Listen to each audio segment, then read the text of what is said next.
Kembali ke Mas Toto dan juga Pak Erlangga yang masih bergabung bersama kami dalam dialog terkait dengan yang baru saja habis deklarasi.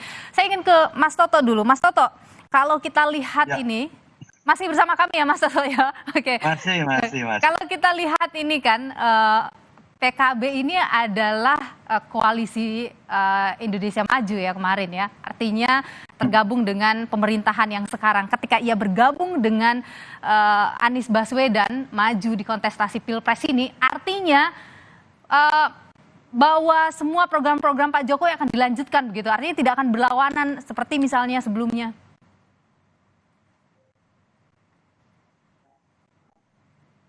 Halo? Ya, Mas Toto bisa dengar saya? Iya, barusan agak keputus suaranya, Mbak. Oke, saya ulang pertanyaannya ya. Jadi Ya, kalau kita lihat PKB misalnya ini kan adalah ya, koalisi Indonesia Maju, koalisi yang tergabung dalam pemerintahan gitu. Sekarang bergabung ya. dengan Anies Baswedan. Itu artinya Anies dan Muhaimin ini bisa saja terus melanjutkan apa yang sudah Pak Jokowi kerjakan begitu ya, kalau Anda lihat. Saya melihat malah tidak ya. Pertama tadi, itu kan menyambung pertanyaan Niluh tadi ya. Apakah ini ada mastermind-nya, orang menduga Jokowi. Tadi Caimin sudah menjawab tuh secara tidak langsung, belum pernah bertemu. Ya. Setelah deklarasi juga tidak Tapi bertemu. tadi saat pidato Yang Muhaimin Iskandar sempat kedua, menyebut ya nama Pak Jokowi. betul. Yang kedua, tapi begini, kalau masuk ke pertanyaan terkait dengan apakah ini akan melanjutkan, yang masuk itu adalah Caimin ke dalam koalisi perubahan. Saya nggak tahu namanya akan berubah atau tidak. Oke. Dan yang menjadi panglima atau operator dalam sistem presidensial itu adalah presiden atau calon presiden dalam konteks pemilu. Jadi harusnya ini dimaknai memang Caimin masuk dalam koalisi perubahan, tertarik dengan visi misinya Mas Anies. Yang harus ditanyakan adalah bagaimana pertanggungjawaban Caimin ketika awal-awal dulu berbicara mengenai keberlanjutan, konsisten dalam koalisi pemerintahan Jokowi. Apakah ada perubahan sikap, misalnya dari PKB setelah masuk ke dalam koalisi perubahan?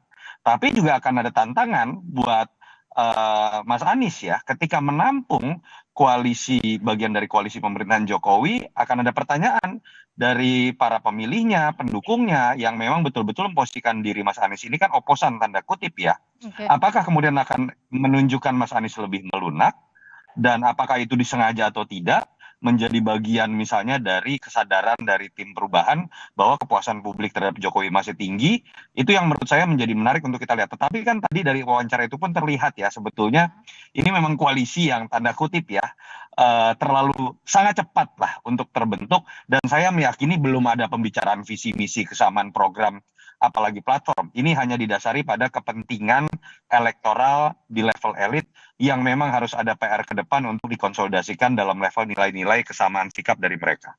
Oke, jadi belum tentu begitu ya membawa apa yang sudah Pak Jokowi lakukan sebagai presiden. Saya ingin ke Pak Erlangga. Pak Erlangga, kalau kita bicara survei dari keduanya ini ya, Anies yang berada di posisi 3, kemudian Muhaimin Iskandar ini kan surveinya masih 0, ya. Kalau terakhir Litbang Kompas melakukan survei itu, bagaimana nih strateginya supaya bisa mengerek eh, survei atau elektoralnya Muhaimin Iskandar di sisa waktu yang sedikit ini? Iya, kalau kita lihat bahwa baik Mas Andi sendiri itu bukan berada pada top ya di ranking ketiga dan Caimin sendiri masih belum masuk ke dalam kandidat yang 3 besar dari Cawapres. Nah, ada persoalan atau PR utama yang harus diselesaikan dulu. Pertama bahwa pasangan ini ibaratnya itu kalau dalam perkawinan satu sama lain memiliki karakter yang sangat berbeda, membutuhkan penyesuaian-penyesuaian. Penyesuaiannya sendiri harus dilakukan dalam jangka waktu yang cepat. Ini masalah.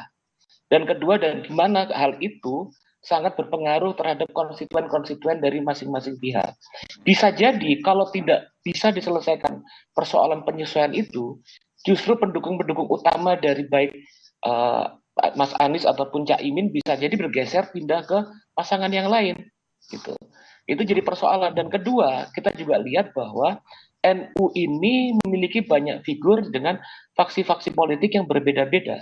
Oke. Salah satu PR utama dari Caimin adalah bagaimana membangun rekonsiliasi dan deal dengan kelompok Gus Durian yang pengaruhnya cukup besar di Jawa Timur. Oke. Belum lagi dengan juga dengan tokoh-tokoh NU yang lain.